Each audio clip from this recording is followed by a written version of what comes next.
And greetings, friends. Welcome back to another episode of Dreamscapes. Tonight we have our friend Shade with us. Do you want to say hello? Hey. Hey. And so as per my usual process, I'm going to sit quietly and listen while Shade tells everything she can remember about the dream from beginning to end, kind of chronologically, and then we'll carry on from there. So start whenever you're ready. So this isn't so much the entire dream, it's just one blip of it that is very clear, if that makes sense. The whole dream just sort of starts cripe crazy and then ends cripe crazy, but there's a middle section of it that's very clear. Okay. So I'm standing in this intersection of like two massive highways. Everything's really washed out in color. Everything's like various shades of brown and gray with like hints of color underneath it. And it's like the world is in ruin in a way. And there's the cat I mentioned. we call that extra value content.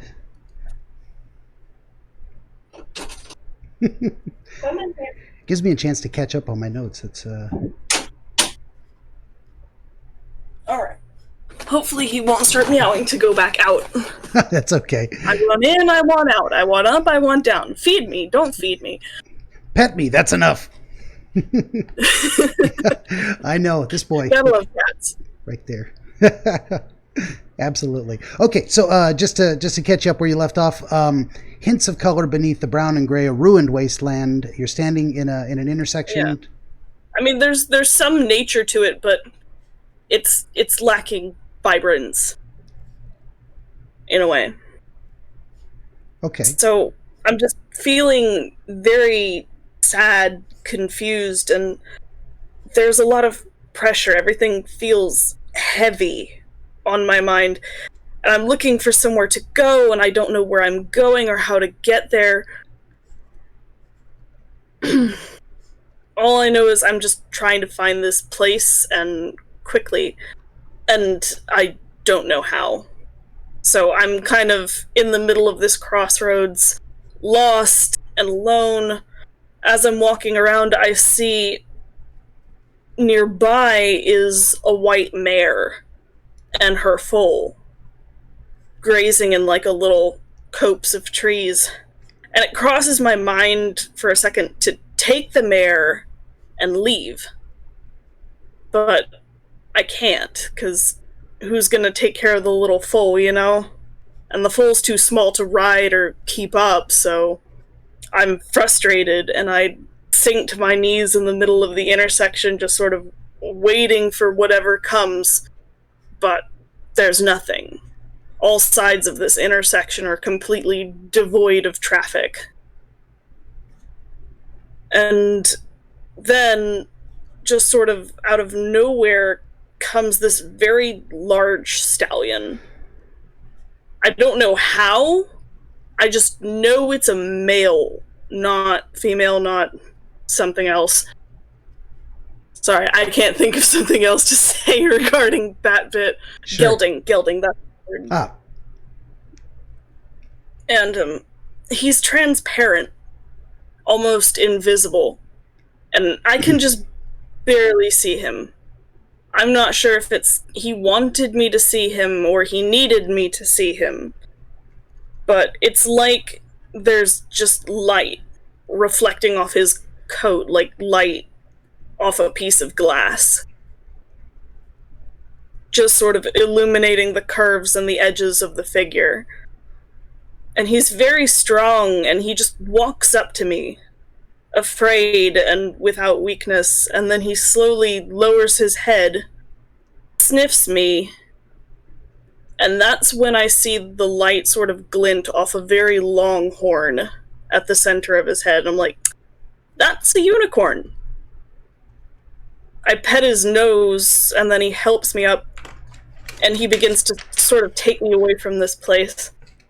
We don't get very far before I kind of fall through him, like he's a ghost.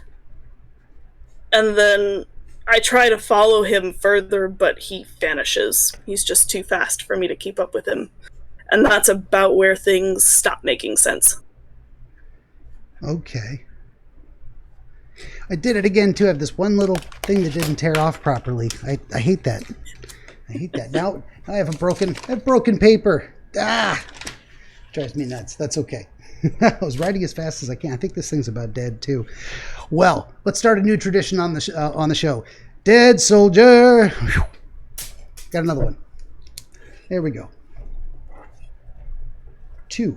Okay. So that's great stuff. So crazy before, crazy after. None of it makes sense, or you can't grab that. But in the middle here, this kind of clear section. So that is phase 1. I just listened. You give me as much as you can.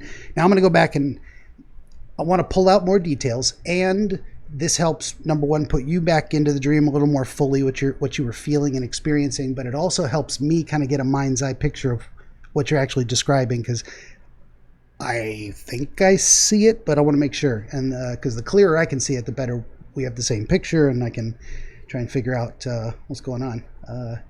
So you're at an intersection of 2, you said, massive highways, and I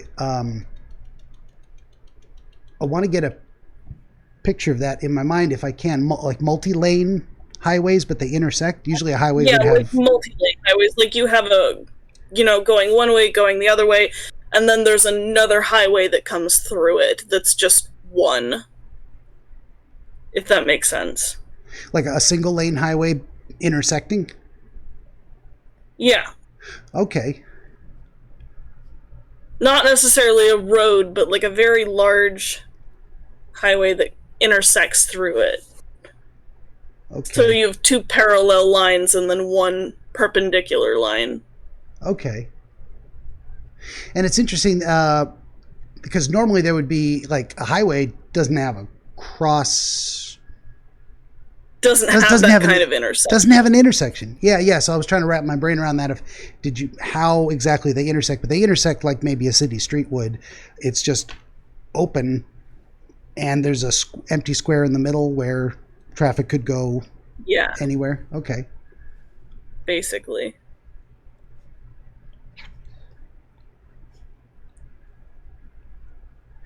Did you have a sense of the direction these roads were going? Like one went to the north and the other went east-west? Or no, I just know that one goes in one direction, one goes in the other, and the third one comes through it. Okay, so there were actually... Wait, so you said it's like you know how when you're driving down a big highway, yeah, and you have the oncoming side and the the other side. There's one-way traffic on each individual road. Okay. And then there's the one that intersects it, and that was more the one that comes through it. 2-way. Okay. And then if you could tell me a little bit more about where you were standing in relation to the lanes or the cross piece. Were you in the intersection? Were you on one part of the highway or the other? I mean, it starts out, I'm kind of like walking down the side of it. The side of one side of it. Okay. So if we imagined it like a compass, and let's say, just for the sake of argument, that there's a northbound lane, the southbound lane, and then the bisecting one, where were you kind of on the compass in relation to that? Were you off to the right-hand side of the northbound lane? More on the left. On the left side, so you were kind of facing oncoming traffic? Yeah. Okay. Not that there was any, because this was deserted. Not that there was any. It's just completely deserted. And you, did you have a sense or any visuals of what was immediately around you? Was there a little grass slope off to the side? Were there buildings? You know how like there's the slopes and then, nature kind of resumes on either side in some cases. Yeah, that's what I would say. So as you're walking down the side of this highway, can you kind of, what do you see in front of you? What do you see off to the sides? Like if we assume, okay, to your left is this earth berm that goes up, and then ahead of you is the intersection. But then, kind of, what are you looking at around there? What do you see? Buildings? There's no buildings. It's just sort of like there's like a giant hill on either side. You know, like the normal how it dips down and then it mounds up. You know, normally as it would in real life. Sure. But it's almost, with the way the colors are washed out, there's some trees, there's some plant life, but it's almost like there's a whole bunch of just trash and refuse and debris on either side. But I can't make out what it is. Okay. That's just the easiest way to describe it. That's fine. And so the road that bisects the other highway, that's a smaller highway, it doesn't go over on a bridge. It actually goes through like an intersection. Through it. That's interesting. Okay. So, and the idea, the sense you got of it being a ruined wasteland was the washed out colors and the refuse and the debris. It's a place that has seen better times. It's not well cared for. Yeah, and there's nothing coming in either direction. There's no one traveling on the road or anything. It's just me by myself.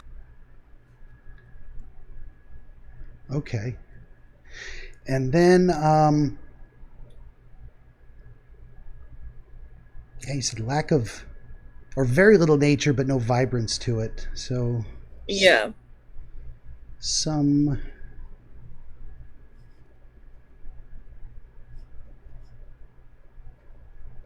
And you said you were feeling sad and confused. Those were the two emotions you described first. Did you get a sense of why you were sad or what was causing your confusion? Not necessarily. Because a little later on, you mentioned not knowing where to go. Yeah. I think it sort of stems from the feeling of being lost in that place. Okay.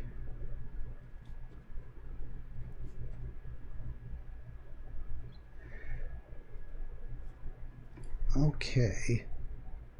And you said everything felt heavy, like there was a pressure. Can you say a little bit more about that? It's like I'm being pulled down. Like something is trying to pull me down to the ground. Okay. So it's almost as if your body felt heavy, like you were being pulled down. Okay. And that's when you say pressure, you felt like that pressure was coming down on like top somebody, of you? like something just over behind my shoulders was trying to push me almost. So you felt pushed forward by this pressure, this pressure to move forward? Yeah. Okay. All right. And so then you mentioned that you were trying to find a place, but you didn't know where it was or what place you were looking to find, or what it was. Yeah. And those are all the sensations and feelings you had kind of simultaneously, realizing you're on the side of this highway, you're heading towards an intersection, there's very little vegetation, or was it one feeling preceding another, or is this just all the feelings you were having at once? Sort of all the feelings happening at once. Okay. So it's kind of chaotic. No, that's fine. That's why we do this way. I ask sometimes the same question multiple different ways, and I do a lot of what I call rattling doorknobs. I ask you a question, you don't know the answer, it doesn't seem relevant, we go down to the next door. That's fine. I probably rattle a lot of doorknobs that don't come open, and that's not a big deal. So you said you were feeling lost, and you had a sense of trying to reach a destination, but not knowing where that was. Did you have an idea of,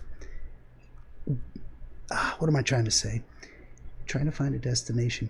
Did you know you were, or did you feel you were supposed to be somewhere, that there was something you had to do at a specific location?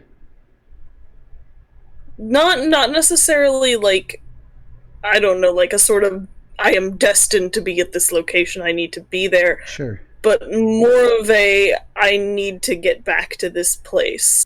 I need to go back somewhere, but I don't know where it is.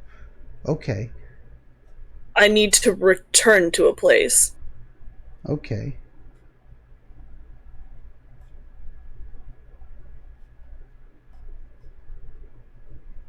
So you have this feeling of needing to go back somewhere that it feels like you have been before, returning to some place, and Yeah. the sense of being lost was Somewhere that you important.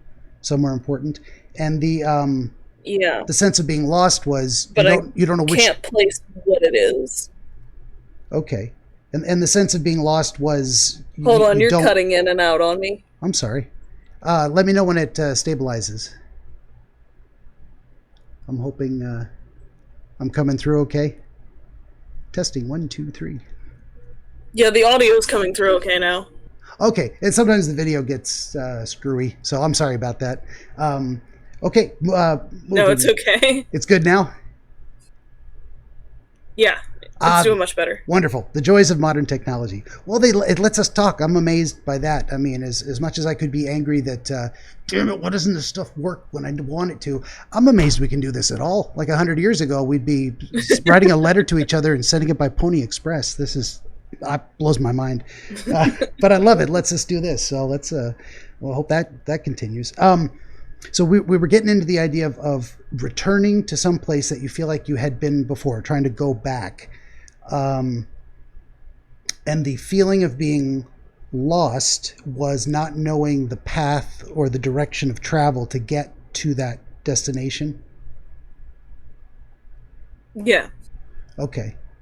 I mean, that sounds obvious, but I was trying to grab onto something there, but I don't know. Sometimes I get ideas, they don't pan out, or I don't even know what I'm thinking. So can you tell me how far you walked along the road, or how close you were to that intersection before you saw the mare and the foal? Kind of describe how I'd that say played out. fairly close. It's kind of difficult to gauge because it kind of like, how do I explain it? It kind of almost like it blinks, where one moment you're here and then you blink forward and you're in another spot. Okay, yeah. It's not so much sometimes physical walking, but sometimes you just sort of blip to another spot. For sure. Yeah, our dreams do a kind of self-editing sometimes, like you would, what is it, Lord of the Rings? We didn't watch them walk the entire way to Mordor, even though it felt like it. They cut out some sections and put us in the next action point. Our brains do the same thing. And yeah. By the way, I am a subscriber to the theory that when Gandalf was falling off the bridge, he was telling them to get the eagles to fly them to fly, you fools, fly to Mordor. enough with this walking. I like that. I like that theory. I do. It would have made sense, right? So you kind of blink forward. That's fine, and you're fairly close to the intersection. How far away would you say it was? Was it 30 feet, 100 feet, 10 feet? Just rough guess is fine. 100 feet, maybe. Okay. It was definitely idea. Not a few feet. Yeah, you weren't about to it's a fairly large distance. Okay. Yeah, that's what I was trying to get the idea of. From one scene and then into that intersection. Yeah. Fair enough. Yeah, that's what I was trying to get the idea of was it like one more step and you were in the intersection, or was it still a little ways off? It was still a little ways off. So you hadn't reached that crossroads yet, and there was still a bit of walking to do. And then where did you notice the mare and the foal? Was it off to your left? They were kind of like down and off to the side of the road in like a little grove of trees. Was it on your same side of the highway, or was it on the opposite side of the highway? On my same side. Okay. Like off to my right? I want to say the right. The directionalness and trying to rationalize it is really weird. Sure. Because you may have actually been had your body turned in the dream, and then they would be on your right, even though the way I conceive it in my head is you've got these two lanes. You're on the left-hand side going against what would be traffic if there was any. So then the hills and trees would be off to your left. But you had the sense of maybe seeing the unicorn, seeing the mare and the foal off to your right, even though it was still on the same side of the freeway with you. Yeah. Okay. I also can't tell right from left sometimes, so it doesn't really help me. That's fine. You know what I found is that if you hold up your left hand and you make a letter L shape, that's your left, because it looks like a letter L, and L is for left, and that's sometimes... Oh yeah, no, I do that too. Yeah. Just even sometimes my brain forgets, and then it's like, it's okay. Which one? No, my friends hate it when they're trying to give me directions. Yeah, that's why I like the points of the compass. Just don't tell me turn left. Tell me go west or east. Then I know exactly what it is. Let me see if I can tear this paper. Oh, it's beautiful. Okay, so and then how far off the road was this little copse of trees and the mare and the foal?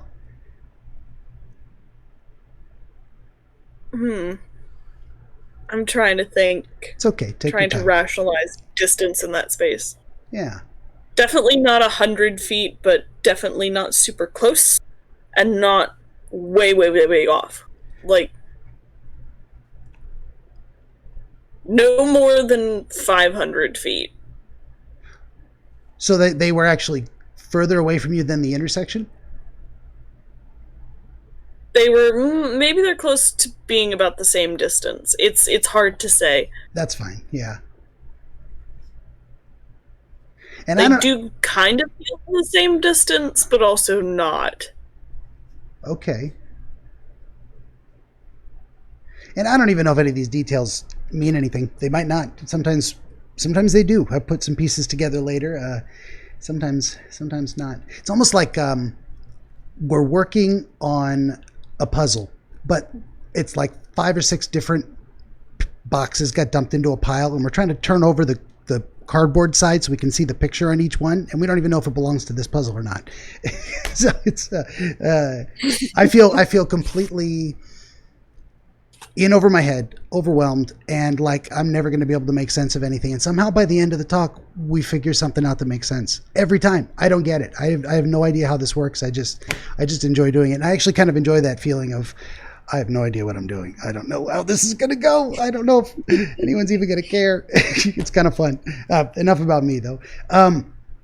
So going back to my notes.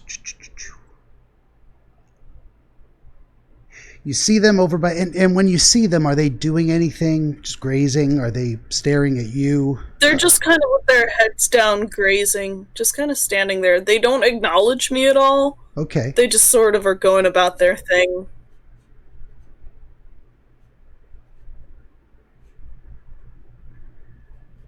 Okay. And that's when you have the thought of, oh, I could take this horse, this is transportation, and use it to get where I'm going? Yes. Okay. And then do you remember having any feelings when that occurred to you, like immediately? Was it like a hopeful, oh, I have an option here type of feeling, or was it almost immediately a bad feeling about it? Can you describe that a little bit? It's more of a bad feeling. It got shut down right away. Okay. Like the moral compass wouldn't allow it.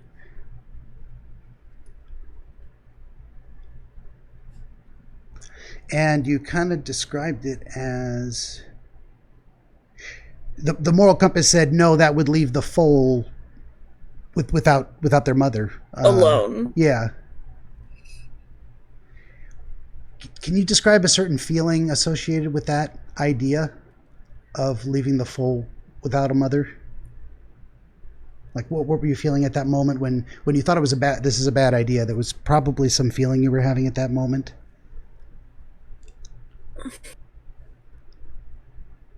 That's a tricky one to place. Sure. And you may not have an answer. It's okay. But you can think about it a moment. I mean, it's sort of kind of like the why would you think of this, Okay. but also the no, we're not doing that. Okay. Why would you think of that? Almost as if you felt guilty in a way of even considering that option, because knowing the consequences. Kind of guilty, kind of upset. Okay.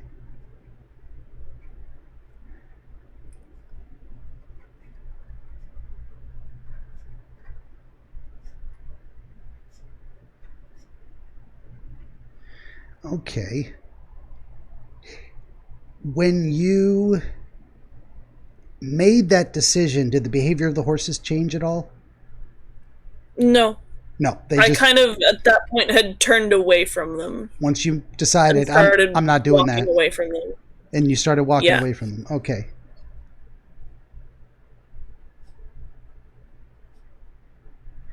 Okay. And there was the next thing you described was feeling frustrated and sinking to your knees.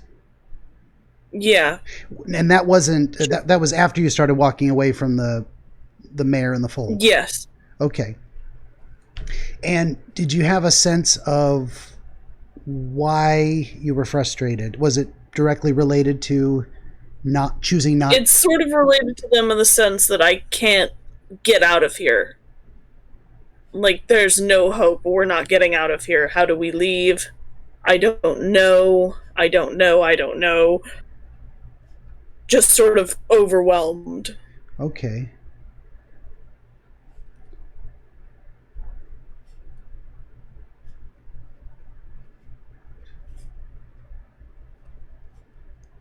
I wish I could write faster. No, it's okay. Yeah, and then you said you the feeling hit you, and the physical response in the dream was to drop to your knees. Yes. Can you describe a little bit about how you did that? What posture you took? I mean, did you like curl up into kind of a fetal position on your knees? Did you shake your fists at the sky in rage? What did that look like when you performed that behavior? No, I just kind of like, how do I explain it? I kind of just sort of sank down to my knees and then sat and then just sort of like kicked my legs off to the side and just sort of it's easier to draw than it is to explain. I know, right? Like, if you've ever seen, like, I'm trying to think of an instance where I've seen that particular pose. Not so much in a painting, but like in any movie where any like lady, has been like thoroughly upset. Usually talking like older time movies, where she's just sort of fallen onto her knees and she's got one hand on the ground and the other one's on her face and she's just sobbing. Okay. With her legs kind of off to the side. It's hard to explain. It's really hard to explain. No, I think I got a pretty good. It was different than the image I had until you said those words, and yeah, I got it. Yeah, but it's not the I'm angry at the heavens. Yeah. Pose. Yeah. There's different kinds of sinking to your knees. Ground. There's people who sink to their knees in prayer, or they go down there and they put their head down, and it's just So, but for you weren't crying, or no. Okay. Did you was there a sense of, say, giving up? Does that make sense? Yes. That's what it was. The purpose was, screw this, I give up. I'm just going to sit down here. And what am I supposed to do? Yeah. Okay.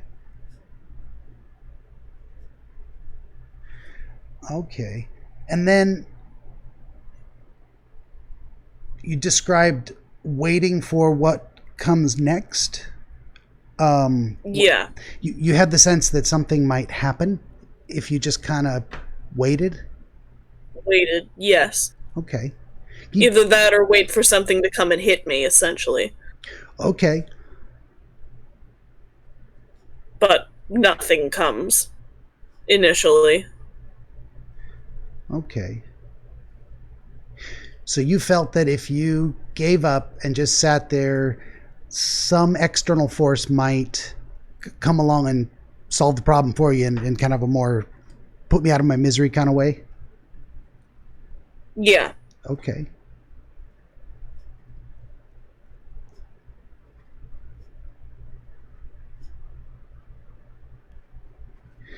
Okay. And uh, so you're there for at least long enough to notice that nothing happens. There's no traffic. The idea that this uh, some external solution is going to come along and fix it for you, you kind of realize it's not going to happen. Do you have that feeling at that Yeah. moment? Okay. Yeah, and I just sort of look up. I don't stand up, but I just kind of look up, and then there's the horse walking out. Okay. So at this point, how close were you to the intersection? At this point, I'm in the intersection. Okay, so you had the mayor situation, and then frustrated, overwhelmed, and you kept walking until you reached the intersection, and that's where you sank down Yeah. to your knees. Okay. Yes.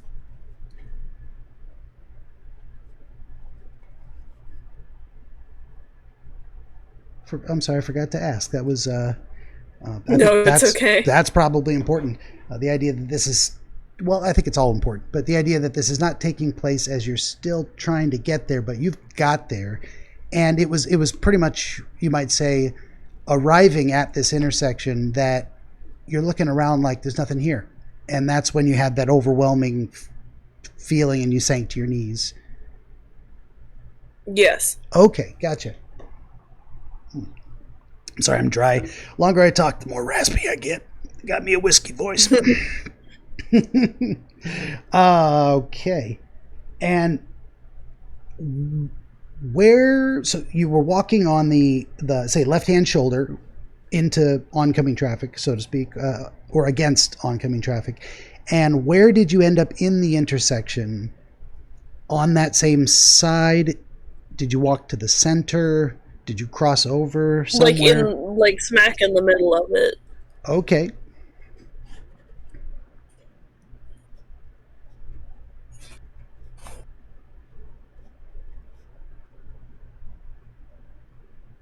And that's where you sank down. And you're like pinpoint center of the compass wheel at that intersection. Okay. And then where did the stallion come from? Say relative to the direction you'd been traveling. Sort of comes off from like he comes like from the opposite road that I was on. Does that make sense? He sort of is coming from the oncoming side, but from that intersection bit. So I do want to be so initially clear. If I'm walking on the... Go, say again. Sorry, it's doing the thing again where it's blipping out. Oh, the microphone is. Mine is. Sorry. No, that's okay. There we go. If you can hear me, let me know. Yeah, I can hear you. Okay, now it's all coming through clear? Yeah. All right, no worries. If I have that correct in my head, you can see me, right? Yes. Okay, so if you're heading this way, he comes from the opposite side of the same road you're on? No, the other road. He comes from the other road. Okay, and did you have a sense of whether he came from the right relative to the direction you'd been traveling or from your left? I know we're doing left and right again. He came from relative to my location in the middle of the intersection. Mm-hmm. He came from the left towards me. If we're saying the right-hand side is where I saw the mare and the foal, and they are now behind me. He's coming from that opposite direction. Okay. Fair enough, but he's definitely coming from the crossed road, not the same major. Okay. Yeah, he's coming from the cross.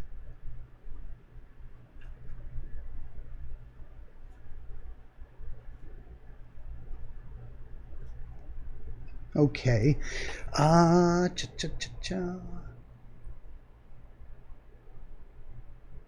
And you had the sense that this was a male horse. Just by looking at it, you could tell common features, very large. Just not even like, just upon seeing it, it's male. Okay, just the sense. Okay. Yeah. You just knew it. Just the sense that it's male, not that it's like female or a gelding or something. Okay. And you did mention that in terms of say not a gelding, but so you knew that it had not been neutered. This was a virile, fully potent, like wild, in a way. Yeah, I'd say wild. Okay, you didn't get the sense that it was someone's show horse. That it belonged to someone. That it was escaped from a barn. No, it didn't belong to anybody. Gotcha. But it wasn't acting like it was. Yeah, it wasn't acting like it belonged to anyone, but it wasn't acting like completely wild. Yeah, definitely not wild as in threatening. I'd say it approached me kind of like it knew me. Okay. But it didn't belong to anyone, no. Gotcha. Yeah, and it's great that you had that answer.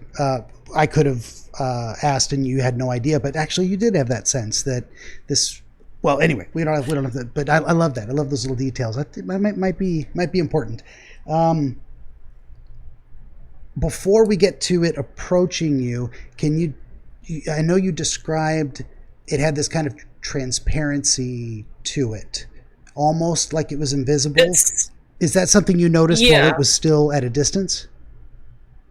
While it was sort of walking as towards it me. Walks towards you. Okay.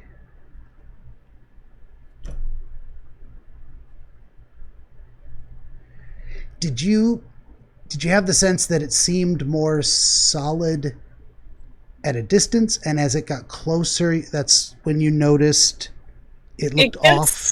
It gets brighter as it gets closer, if that makes sense. I think so. It becomes a bit more visible as it gets closer. Okay. So it was actually more transparent, harder to see in the distance? Yeah. Okay.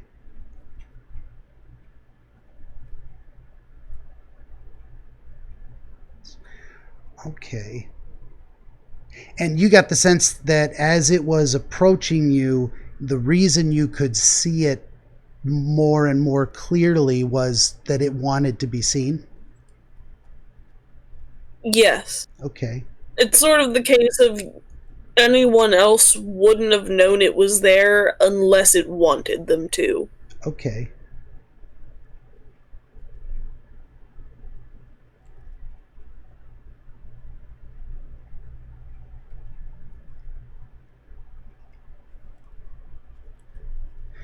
Okay. And one of the features that you noticed was that that light appeared to kind of be reflecting off the coat or the angles, the surfaces, as if they had a glass-like quality. It's really the only way to see it. Yeah. Okay. And then as it gets closer, that effect sort of becomes brighter. Till almost it's kind of ghost-like. Okay.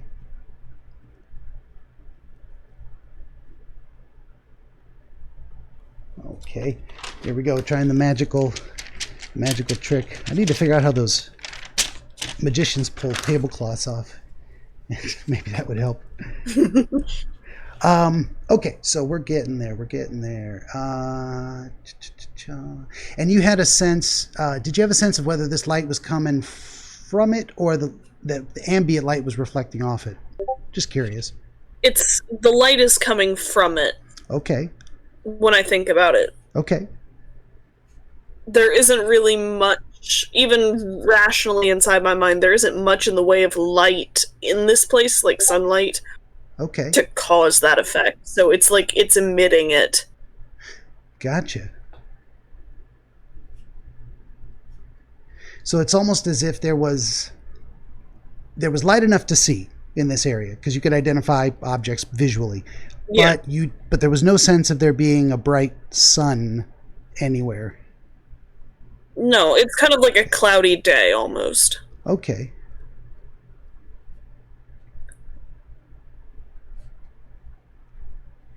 And so this animal was a brighter source of light than the kind of ambient light?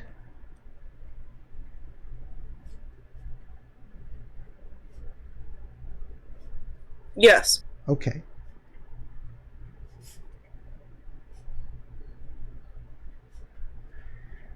Okay.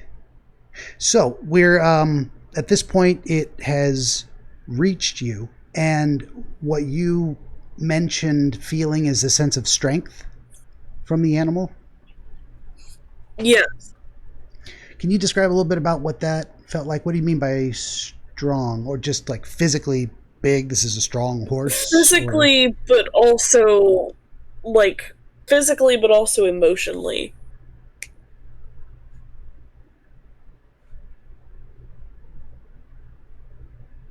Okay. And you said it kind of lowers its head and that was the gesture it made to get close to you to be able to sniff you? Yeah. Okay. And as it's lowering its head, that's where the horn showed up. Can you describe a little bit about where it sniffed you? Just on the top of the head? Did it sniff your shoulder, your chest? Just kind of brought its head down sort of to my sort of chest and head. Okay. Not down super low. Kind of your head and shoulders area up here?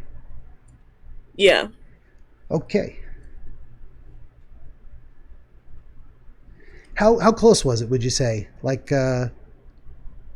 Fairly close. Close enough that, you could lean forward and bump into it. Okay. And that's when you're kind of looking up and all of a sudden you notice, what is that? Yeah. How did that kind of appear to you? Can you describe what you saw? It's in the similar effect of like the light passing over it. There's an edge there and suddenly there's a shape. There isn't a lot of detail to the shape. It just sort of draws out into a point. There's no spiral or any sort of weirdness to it. It's just very plain and simple. Okay. It doesn't curve or anything. Gotcha. Okay. And then the next thing you described was being picked up and taken away. How did that picking up happen? I just sort of put my hand on his nose and he just sort of lifts me up. Almost like I stand as he's pulling me up, but he's sort of the force behind it. Okay. And so the sensation you kind of had is you put your hand towards his nose and you had this sensation of being kind of swept up onto his back? Yeah. I don't remember pulling myself up onto his back. Yeah, I mean, there could have been a very detailed, first I had to get the saddle, and then I cinched the buckles. I mean, but it wasn't. It was something else. So that's why I wanted to get a sense of kind of how that happened. And then you remember traveling. Kind of how did that happen? Was there, hi-ho, Silver, and he rears up and takes off at a run? Did he walk slowly? Did he start to trot? How was that travel? He just sort of takes off into a gallop. Immediately he just sort into of a gallop. Turns us in the direction from where he came, and then takes us on the incoming lane. Okay. So if I was on the southbound side, came into the intersection, and he came from the intersecting road, he took us down the northbound lane. So back down, and this is definitely the direction he initially approached you from. No, he sort of came from the cross one. Okay. The road that came through the whole thing. So if I try to wrap my brain around that a little bit, you're on the multi-lane. He came from the crossroad, but he takes you the same direction you'd been traveling before, or back the way you came from? The way I'd been going, so if you use your hands, Yes. the way I'm going is basically straightforward. The way he's, so straightforward away from you. The way he's taking me is in the opposite direction, sort of towards you. Okay, so you'd been traveling. One lane is going that way, and then the way he takes me is back. Okay, but it's on the kind of on the other road. On the opposite side. Yeah. Okay.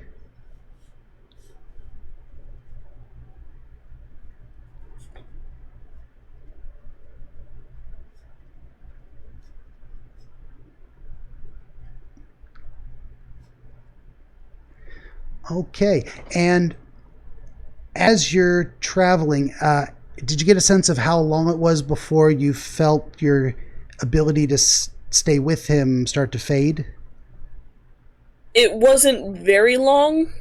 Okay. I mean, distance-wise, it happened like that. It was very, very quickly. We went a very far distance within a very small amount of time. Okay.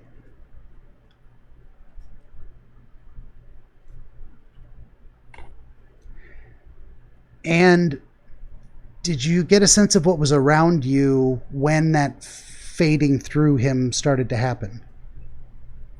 Were you just on an endless stretch of highway, or was there some features? It's still the same sort of highway. I think I kind of remember there being some traffic there now. Okay. But only in that instance. So just this kind of... Like, we're going down the shoulder of it, and there's cars coming down it. But, again, there's still no color to anything. Okay, gotcha. And just to try and line up the kind of timing, is it when you noticed there were suddenly other vehicles or possibly people present that the fading began, that you faded through him? Yeah, I think that's where it did start. Okay. And then I just kind of like fell straight down through him. Did you have a sense of, as if you stopped your forward motion, he kept going and you just landed on the ground? Yeah. Okay. Yeah, just kind of popped down on the ground. And not like a being pushed back, just fell straight through. Yeah, you weren't knocked off, and you didn't. No. You didn't hit the ground and tumble and roll. You just bloop. You stopped. He kept going. Okay. Yeah. And kind of like what happens when you fall off a horse in Skyrim. Right. Very nice. And so the horse then, you said, walks minus the ragdoll physic. Right. He keeps those can going. Be fun. He keeps galloping, and I'm just sort of like blinking along, trying to keep up with him. But then he disappears, and I can't see him anymore. And you say kind of blinking along as if you're losing periods of time, but you're following. Yeah. You're following, but you're losing. Trying to keep up with him. Losing. You're not gaining on. What's the opposite of gaining on someone? Falling behind. Yeah. Yeah, falling back behind him. Mm-hmm.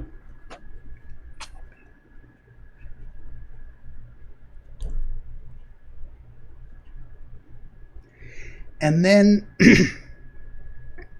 did you have a sense of how long you attempted to follow and what might have been happening around you as you made that attempt? Not really. I don't have much of a sense of what was really going on. It's just sort of trying to keep up with him, but he's going too fast for me to catch.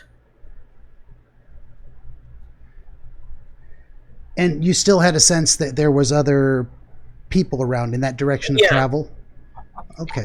Did you get a sense that the number or density of people increased as you went further in that direction? Not in my recollection. Not specifically. Okay. And then you said probably around about that time, the last thing you remember before it got crazy again was following, and then the stallion actually disappeared completely before you... Yeah. Okay. It gets to a point where he's just gone, and I can't see him anymore. Not like I lost sight of him, he just vanishes. Okay. Well, that part two, second phase always takes a long time because I'm very, very eager to see it in my head. What is going on here? But I think we got a lot of fantastic details. So one thing I like to do at this point is ask folks if, having gone through it now twice, and the second time in just minute detail, do you have any new epiphanies, any new understanding of, oh yeah, I never thought of that, and when I think of that and that, you put something together? Did anything occur to you while you were describing it? Not necessarily, no. Okay. I almost want to say that while we were leaving the area, as we were going up, where we start seeing cars, Yeah. there's sort of these dark shapes approaching us, like people, but I can't really make them out. They're just sort of dark silhouettes. I want to say there's 3 of them. Okay. And they were... Oh, hello, kitty. Did you have a sense of whether they were friend or foe, whether they were there to observe or interact? Definitely not friend and definitely not observers. They were in our direct path. Okay. So, did you, now that you think of it, was there any relationship to those things appearing and you falling through the stallion? I want to say yes, there was. Okay. But what specifically, I don't know. Okay. What are you doing? Okay. Well, we've got a lot of interesting things to deal with. I'm not sure where to start sometimes. So the first thing that comes to mind is the idea of a crossroads, and but more than that, the idea of freeways or highways or large multi-lane roads, suggesting travel. And you did mention that you're trying to go somewhere, but you're just lost. You don't know if you're even going in the right direction, and you're just moving forward because that desire to get somewhere is motivating you, and you actually feel pushed. How did you say that? You felt like there's pressure from behind to move forward, and this moving forward is taking you to the crossroads, where crossroads might tend to represent places of transition, but also places of options for travel. Once you get to a crossroads, you can make a change. You can turn left, right, you can go straight. So there's something something to that. One thing I did want to ask you is how long ago this particular dream happened? Within the past week or 2. Okay.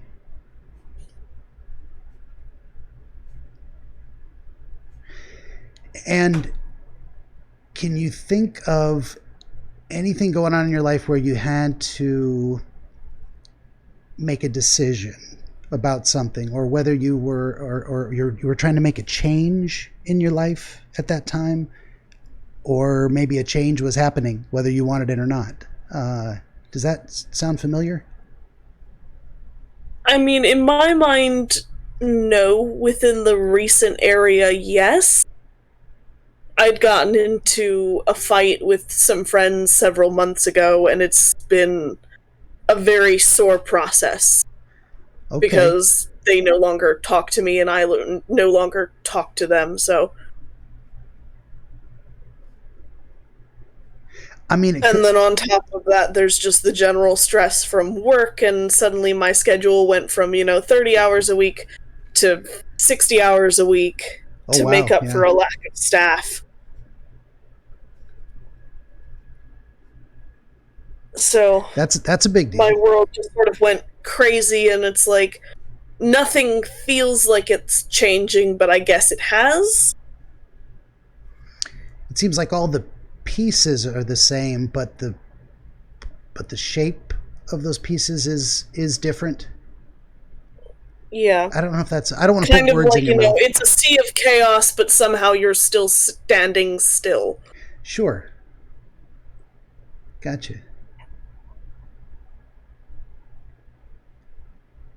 Trying to think of. I mean, it could be related to your work, but it can also be related to friends. I mean, the idea of having difficulty with your friends and being in this dreamscape that is lonely. You're alone in the dream. You didn't have friends with you, so that could relate. Could also be, yeah, I think that crossroads is very important, and that's a destination of its own, but you get there and it's not where you're actually trying to go. It's like you're trying to get somewhere else, but that's the center of the dream. That's like the turning point around which the dream rotates, because then you end up going back the other way. Yeah, I'm reaching for something. Something seems significant there, but I don't know what it is. If you turn that idea over in your mind, nothing pops out. Not necessarily. Okay. Yeah, I think it is interesting too that you've got this pressure to move forward. When you think about that in your daily life, I mean, do you feel like you're under a lot of pressure to make I progress mean, in in some general, way? yes. Yeah. In general, yes. It's sort of the case of so much has happened lately. With COVID, everything feels so stagnant Yeah. that you feel like, you should have gotten so much more done, but everything's just been still and waiting for things to change. Okay. That could relate to the idea of this space you were in being very sparsely populated by anything happening. I mean, it's just this giant road and it's going somewhere, but it's empty and there's just not a lot happening around it. And there's a crossroads, and I think it's also significant that the main road you're on is big and wide, but the crossroad is smaller. That almost like opportunities for change are not as wide, as large as the direction you're already going. I don't know if does that make sense to you? Yeah, that makes sense. Sure. And I'm not saying it's the only answer, but that's the image I'm getting in my head too. It wasn't like the highway, the intersection was equidistant both ways. The it wasn't the same size road crossing. I think there's something significant in there too, of that being a different size. I don't know. We can put that on hold. Sometimes I come back around to things. Sometimes I drop it because I just can't make sense of it either, and that's okay. It's a funny thing too, because not every element of the dream is critical to the dream, but they're all bits and pieces that sometimes we'll go back and pick out just maybe the most important things. I think it was an important interaction with the mayor and the foal. I don't know that the color is significant. Maybe a white horse. Very often, a white horse has been associated with symbols of white itself is symbols of purity or something being unspoiled, something being untouched. I don't know if that brings anything to mind.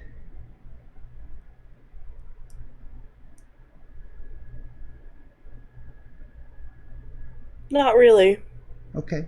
Innocence, perhaps, in a general sense of the color white and archetypes associated with it. Yeah. I don't know if that is necessarily relevant, or if that's what it actually means to you. If you're aware of that archetype, maybe that could have found its way into your dream. And it is interesting that the reason I went to untouched was you chose not to touch it. You chose not to bring that in to your problem. And it was specifically because that horse had other responsibilities that would have negative consequences if you interrupt that relationship. I don't know if that rings any bells. Are you dealing with anything that in the waking world? Yes, but I don't want to divulge that information. That's fine. Yeah. That might be a critical element. Somewhere you had this brief thought of maybe I can get where I'm going if I take advantage of this opportunity, but then you felt kind of guilty for it because it was going to do some harm, and you mentioned it as like an ethical concern that even in your dream you stuck with those ethics of, I'm not going to do that. I could take this advantage. I could use this opportunity to benefit me, but I'm going to choose not to do so, even if it means I stay lost. Does that feel significant? Yes. Okay. Yeah, that might be the explanation for that, and I think it might relate to where you're going in the dream, what it is you're trying to find. Just generally the idea of seeking to find something is arriving at a destination. There's a feeling of making a connection that is jumping out to me, and it could be related to friends and a fight. It could be, but which is suggested by the feeling of loneliness in the dream itself. When you're all alone, you're trying to get where you're going all alone. That seems important too, and that you would pass up opportunities to make it easier on yourself because it wasn't the right decision. Yeah, I don't know if you feel like you can say anything about that generally.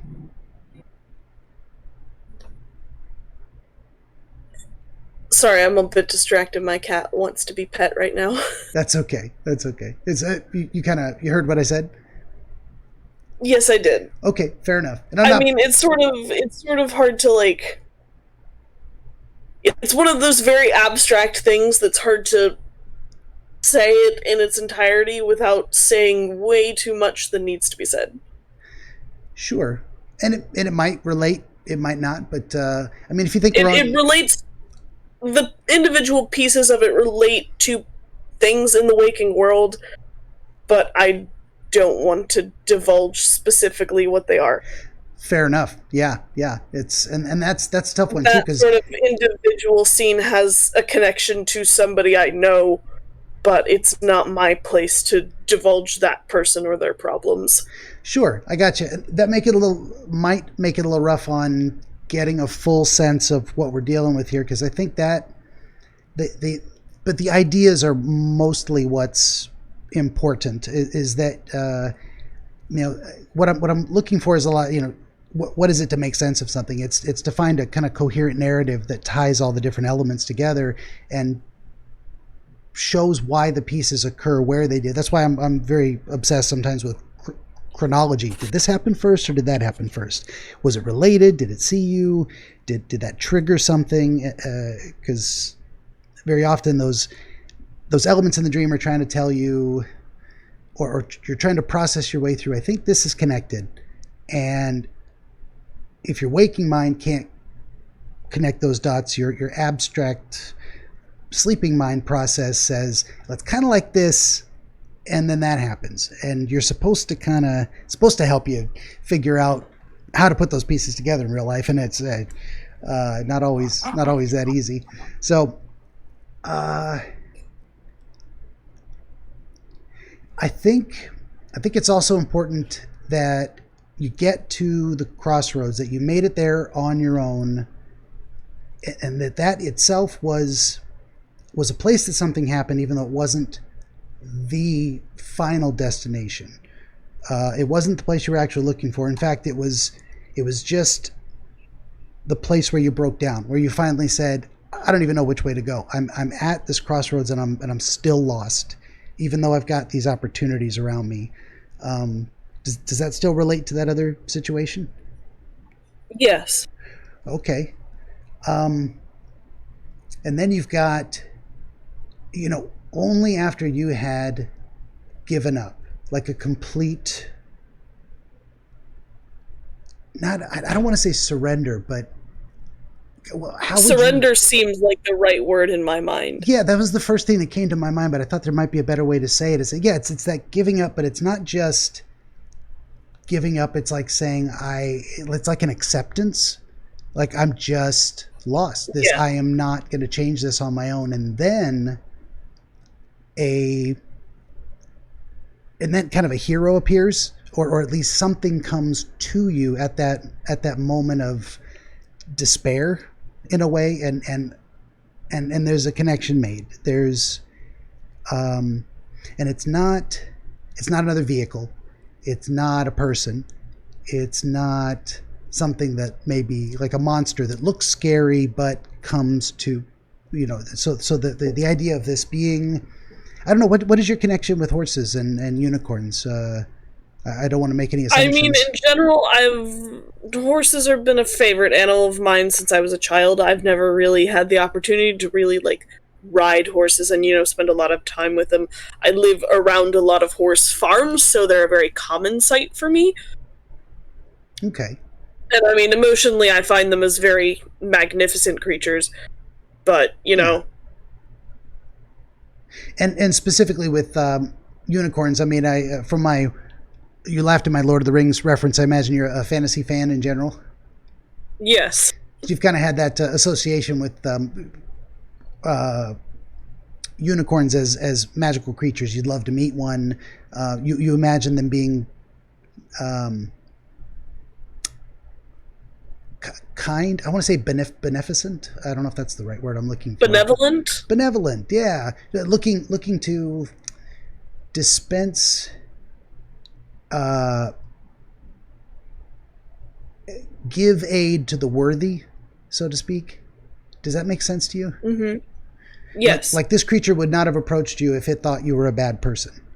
It came out there. It came out there because you needed help, and it thought you were worthy of its help, and that. Yes. Okay. I think there's something to that there. I think there's also something to the idea that. Oh, sorry, son. Yeah, I don't want to wake him up. He'll get all over my paperwork. I think there's something to that it's this fantasy creature that has strong associations with being good and a good judge of character, in terms of it wouldn't help you if you were not worthy. If you were a bad person, it wouldn't come to your aid. It would just keep walking. And that it was male and not female. I don't know if there's associations with that you're comfortable talking about. The idea of a strong masculine. It's not, in my mind, it's not a motherly energy, if that makes sense. Yeah, you had this. It's not like a female energy or even a neutral energy. It's a distinctly one-sided energy in that sense. And I mean, in my own personal life, I've had a lot of issues, I'd say, with my mother and the sort of feminine aspect of myself. Sure. And it's a lot easier, even in my personal life, for me to connect with my father or with male figures and interact with them. Okay. Versus my trying to interact with female figures. I know there was something you were not comfortable talking about that might relate to the mare and the foal, but this is another angle for it too, is that was a mother and child, a female horse, and this is a male horse coming to your rescue. Does that make sense in a way? The idea that you would reject the opportunity to take advantage of assistance from a female energy and get then eventually rescued by a more masculine representation. Yes, that does make sense. Do you have any thoughts around that in terms of your current circumstances? Does that bring anything to mind that you're comfortable sharing? I mean, it's trying to talk around things. Yeah. It's trying to talk around a lot of things. because I know what that individual scene with the foal and the mare relates to and who it relates to, and I can see that. Okay. But like I said, it's not my place to talk about those people or what they're dealing with. Sure. And then you think maybe that also and does... how that in turn affects me. Yeah. That is tough too. I mean, if we were doing this completely private and this was not recording for the internet, it would be a different story. You could tell me and you would have absolute confidentiality. So it makes it a little tricky for what we're doing. That's for sure. But in that sense, even if we just kind of dance around a little bit, does that connect to the male horse, or do you think that's maybe actually something else? The male horse is more separate from the two. He's not in relation to those figures. Doesn't feel connected. No. Okay. Yeah. I think. What am I? I don't know what I think. Do I ever know what I'm thinking? That's why I take notes. I think it is interesting. This is what I was going to say. Is it's the idea of the light and the invisibility. It's like there's hidden options, hidden resources, hidden help, resolutions that make themselves apparent, and it's almost magical. Sure, you have to pay attention, but there's a luck factor to it too. Is that bringing anything to mind? All of those words I just threw at you. I mean, not necessarily the luck. It doesn't feel like luck. Sure, yeah, because this creature didn't stumble upon you, even though you stumbled upon it. No, and I didn't stumble upon it. It just sort of showed itself to me for reasons. Yeah, and that would be good to know. Like, what were the reasons? Why? I mean, we got the sense that the horse or the unicorn felt you were worthy of assistance, but we don't know what it wanted. Why would it come to you? I don't know if you have any thoughts on that. I mean, if it's in general just sort of the vulnerability of it. Yeah. Of that moment. Could be. You felt like maybe it was responding to your... It's just sort of like, responding. Or in the case of, you finally, laid down, everything. You've surrendered. I don't have anything to fear from you. Okay. That you had made yourself... what am I trying to say? Not harmless, but... I mean, you described it as having nothing to fear from you. So you had... what am I trying to say? I'm getting... Words are failing me. The vulnerability comes to mind. Finally... And acceptance came to mind too. Acceptance of this... of being lost. It seemed... the giving up seemed to trigger the appearance. Like it was coming to you. It was attracted to something about that experience you were having. Can you think of a way to describe that? What that feels like?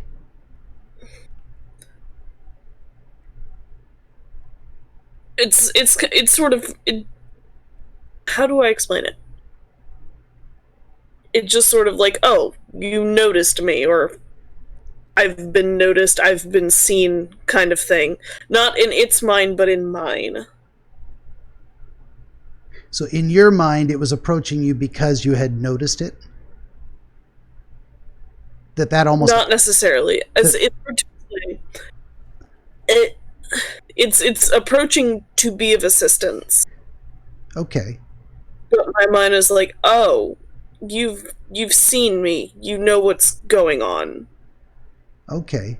So the idea of being seen. It wants to help. Yeah. I think there's something very important in this moment in the dream. You're in the dead center of the crossroads. You've had this surrender experience that whatever you were putting out, he was picking up. He was responding to that need, to the need to be saved, to be provided with a, I don't want to say saved, but maybe that's the right. Can you think of a better word? Rescued, assisted. Yeah, something along those lines. I think it's need for company in general. Yeah, the loneliness. You think it was desperation? I don't know. Sometimes these words are tricky because they have little shades of meaning. Oh yeah. I mean, it could be. Okay, let's drop that for a minute because I think we talked around it a lot, and there's something there. There's something there. We don't have the shape of it just yet, but the idea that he came over to sniff you, and I can imagine that being your mind's way of saying, well, that's generally a horse-like behavior. That's what they do. They come over and just, and get up on you and who are you? But then that's when you saw the horn. You realized this is not just any horse. This is really something special. This is and I think that's important too. The idea that it was not just any old horse. It could have just been a regular horse, but this was a magical horse, and it was going to do something maybe that other horses couldn't do. That a simple riding a simple mare wasn't going to accomplish. I think there's something in that as well. Also, that the process of mounting was involuntary in a way. It would just kind of happen. You were swept up and whoosh, at a full gallop and back the way you came. Like, what did you think about that when that was happening? Like, why are we going this direction? Or it's not like a why are we going this direction? It's more like we are going back. We are finally moving somewhere, Yeah, so the sense but no clear sensation of where we're going exactly. Still didn't know where you were going, but seemed at least relieved of despair in the sense of, well, finally we're going somewhere. But it also not a sense of confusion either that it was the direction you'd come from. It still felt like a good thing just to be moving. Yeah. Did you have any specific thoughts about the idea that it was back the way you came? It was back to the place that I needed to be, if that makes sense. Yes, because that's what you were looking for. But my mind doesn't know what specifically the place I needed to be was. All I know was I needed to be there. Did you get a sense that you knew you were going to where you needed to be because that's the direction the horse chose, or was that feeling of, oh, of course, this is the right direction, that kind of occurred independent once you realized where you were, the direction of your travel? I think it's more like, I want to call it more of like a telepathy between unicorn and rider. Okay. If that makes sense. It's like my emotions are guiding it to where it needs to go. It's responding to what you need. It also has its sense of where it needs to go and what it needs to do. Okay. I like that analogy of the telepathy kind of, because you weren't in mental communication saying, now turn left at the next street, but there was this mutual... It's just sort of, it's an intuitive sense that it knows what it needs to do and is responding to how I am feeling and what I need. Yeah, that it chose this direction because it got the feeling from you that going this way was going to take you where you needed to be. Yeah. Okay, gotcha. That's good too. That's good. I'm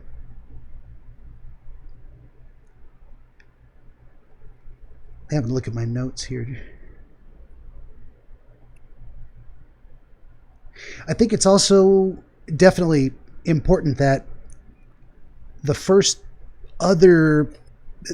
sense of other people or seeing other people, even if it was just cars, presumably being driven by people, or these potentially the shadowy figures, that's when that where the unicorn took you was back where you'd come from, and that back where you had come from was where more people are, and that you had been feeling lonely and isolated and confused and at this crossroads where you still don't know where to go. And the answer was go back, turn around, head back the way you came. And what you found there was people. You found other signs of life. What do you make of that? It's sort of, in my mind, painted in that sense. It's a desire to reconnect with people in general, and to not want to be lonely, to get back to the sort of center of things, Yeah. Interaction and all that lovely jazz. Well, sure. And just in a general sense, have you kind of been feeling lonely, isolated at home too much? Even going to work all the time, yeah. That's still work relationships. That's not maybe real meaningful, intimate relationships. Yeah. When you think about those two things together, what comes to mind? The dream imagery and the kind of real life feelings. Just wanting genuine connection. Okay. Yeah, because a lot of our, say, work relationships, as I said, are not very intimate. It's not really genuine. You got to put on your work face. Yeah. I don't know. Are you getting any of those kind of almost visceral feelings of things being meaningful when we talk about some of these elements? I don't know if I've gotten a sense of any of that kind of moment coming through from you. Sorry, I have I'm very good at hiding emotion, if that makes sense. Sure. I make an excellent player and an even better chess player. That's fine. Well, good. No, that's fine. Sometimes I can hear it in people's voices, and sometimes I need to ask. And so far of the different elements that we've talked about, what gave you that feeling of, oh yeah, those moments where it felt like something clicked, something fell into place? What would you say? It definitely clicked back with the mare and the foal, like I said, because I can link that to something in real life, something very specific. Yeah. Again, I can't talk about that. That's okay. That's really the only one so far? So far, and then clicking sort of back into, that moment where we met the unicorn, and now we're moving somewhere, but it's again, we're dancing around a lot of things, and it's very hard to address them specifically without digging too deep into them. Sure, fair enough. Okay, and that's fine. I mean, maybe this experience is going to be a lot of, what am I trying to say? Things you can't talk about. So we're not going to get the full answer out, say, to the audience, but you're getting something meaningful out of this. You're getting some pieces put together that kind of help you understand. Okay. I mean, we can always cut it out. If we really want to dig there, we can always just edit it out and be like, we're going to resume in just a second. We sure could. And I'm not opposed to that, but I'm challenging myself here too to say, can I work around some of these issues, which is fine. I don't, maybe I do, maybe I don't, but I'm hoping I don't need. We can try it first and then come back to it and just cut that bit off the end. Yeah, I'm hoping I am still able to make something out of it, even if there's something people don't want to talk about. And that's perfectly fine. So yeah, and then like I said, maybe a little bit down the road, you can tell me what it is, and I just won't broadcast that. Is perfectly fine. Yeah. You said there were 3 kind of dark, vaguely human shapes that were in your way, in your path. Were they on the shoulder of the freeway? Yes, like walking towards us, and we were coming towards them. Okay, like we were on an interception course almost. Like you were gonna run right over him if something didn't change. It's not a good feeling going towards them, and it's sort of, I think that's what caused him to disappear. Okay. Is their approach. Okay. Just to get the visual in my mind, were they shoulder to shoulder to shoulder, three in a line walking towards you, like shoulder to shoulder to shoulder, like you're describing it, blocking your path? Okay. Yeah. And that's when the unicorn was kind of spooked, and he dropped you off and said, I got to go. I didn't sign up for this. Yeah. Okay. Yeah.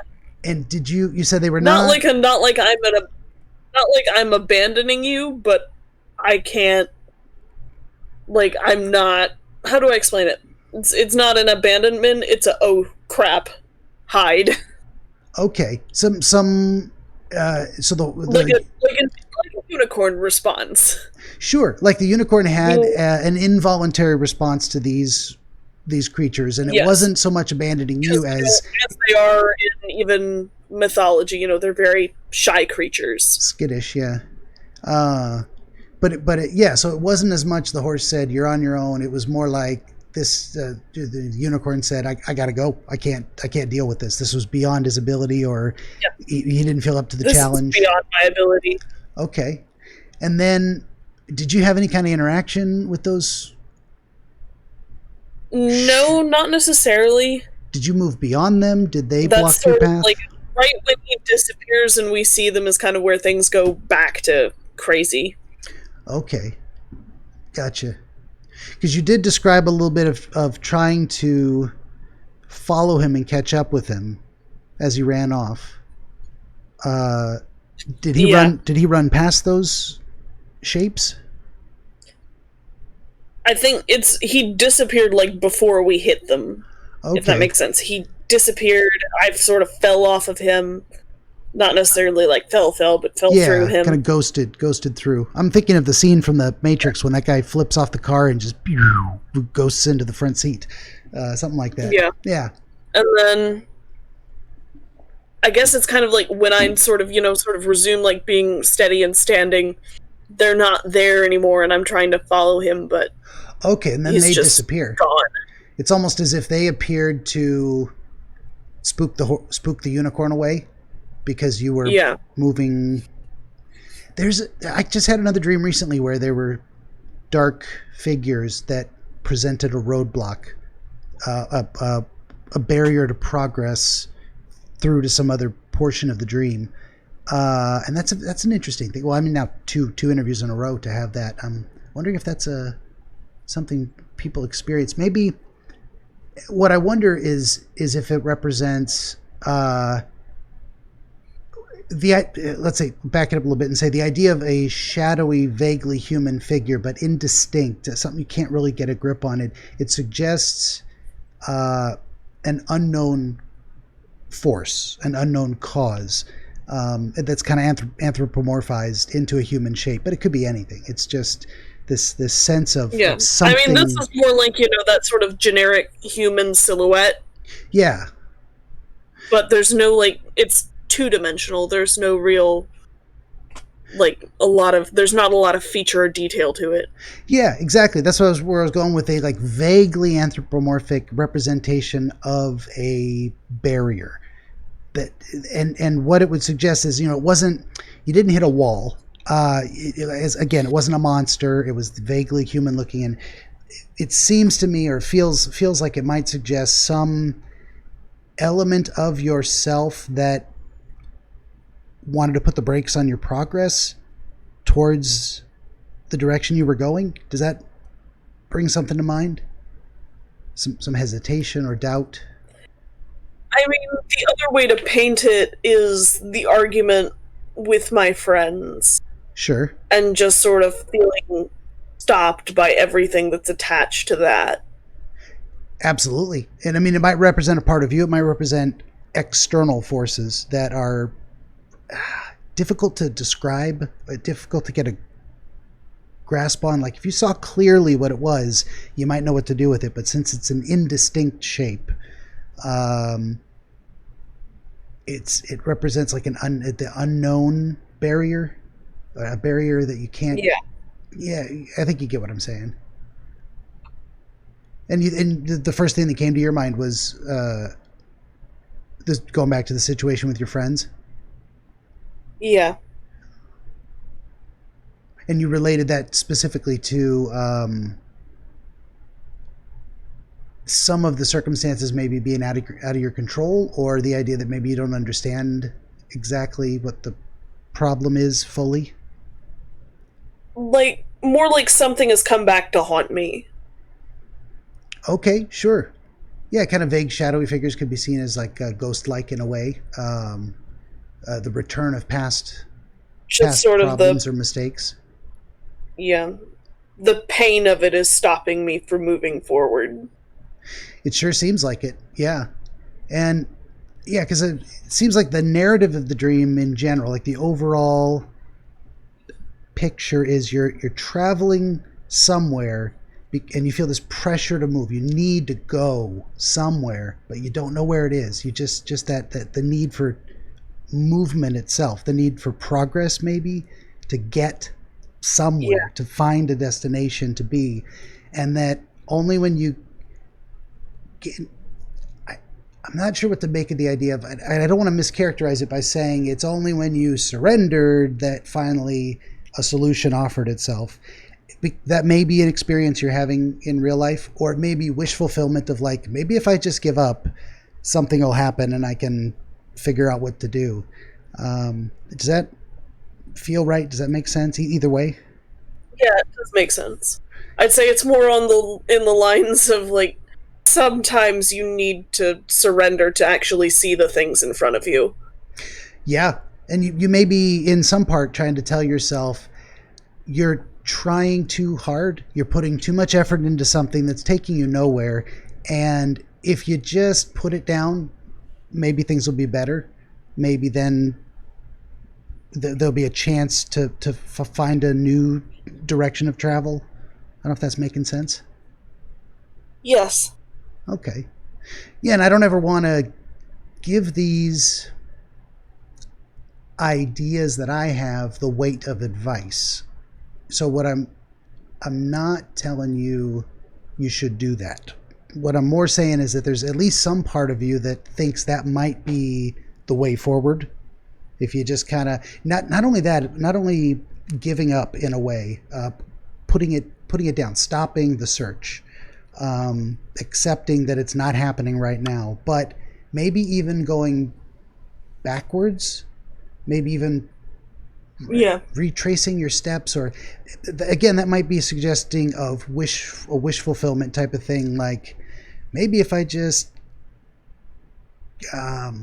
or a wish fulfillment, not as in doing something, but I wish I could return to the way things used to be. If that Yeah. makes sense. I'm sure you're dealing with this difficulty with your friends, and you probably wish none of it was happening. That things that you could just go back to the good times that you used to have, right? Yeah. That does make a lot of sense. Yeah. That's about all I can make sense of that. And yeah, so we've got the idea that you're maybe wishing things could go back to the way they were, and that would be the ideal resolution. And maybe the magical creature is like, it would take a miracle. It would take a unicorn coming out of nowhere to take me into the past, and that's not happening. I don't know if that resonates with you. Yeah, that rings a lot of bells. Okay, good. Good. As long as we're getting something. Like, I'd hate to throw out a bunch of ideas and people are like, no, none of that makes any sense to me. And I'm like, I give up. What are you going to do? But at least if we've got some sense of maybe that's where these, because, of course, my what am I trying to say? My understanding of how dreams work is you've got these real life issues you're trying to make sense of, and you get these abstract images that are saying, as I said earlier, what if it was like this thing and then this thing happened, and your brain's saying, do you get it now? Do you get it now? And you're like, I have no idea what you're talking about. So yeah. Well, yeah, I still feel kind of lost myself. Like there's something. I mean, now's a good time for me to ask, is there any element of the dream that feels significant that we just didn't spend enough time trying to look into or tease apart? Not necessarily, no. Okay. I mean, just in general, do you feel like you've had I don't want to say a thorough understanding, but we've examined enough elements that you're like, this, the complete picture is kind of starting to become more clear? Yeah, in the sense of everything for the internet, yes. Okay, gotcha. We can try to pick it apart further, but that's going to have to be cut off the end of it. Yeah, no, that's fine. Provided you want to try and pick it apart further. Yeah, no, I think that's what I was just trying to make sure I didn't leave anything out too, because well, of course it's going to feel like there's missing pieces, because there are. We've left that out intentionally, but I also want to feel like broad strokes we've got a grip on what's happening, and I think we did. I was just going over it in my head of the idea of, well, everything we just said in the last 5 minutes of the journey and the doubt and the desire to give up, and then it take a miracle to fix things, and you want to go back to the past. And I think all of these things make sense in that, where did these images come from? And that seems to be what they represent. Yes. Okay, good. Well, you feel, we'll definitely talk afterwards, but you feel like we've, for now at least, come to a pretty good understanding of what happened and why? Yes, we have. Okay, that's fantastic. Yeah. Well, that's the categories. Go ahead. The categories. The cat. My cat, not your cat. He's being cute now. He must have been. For the longest my cat has been quiet. He's actually he's being very attentive to the computer right now. He's fascinated by this conversation too. Very nice. Well, yeah. I mean, if you're satisfied, I think we did a pretty good job. And again, I had that experience of like, I don't know what the hell to do with all of this, and then at some point, we just brought it together. It made sense. It's a freaking miracle. It is. I don't even know how this happens. I love it. So yeah, we'll go ahead. We've been at this about an hour and a half. We'll go ahead and wrap it up, and I'll talk to you afterwards. And I mean, at this point, I'll just say to everybody watching, don't forget to like, share, subscribe. If you want to join me for an interview, I'm harmless and respectful of privacy, and you can see that from this interview. So I'll just thank everyone for joining us for another episode of Dreamscapes. Thank you.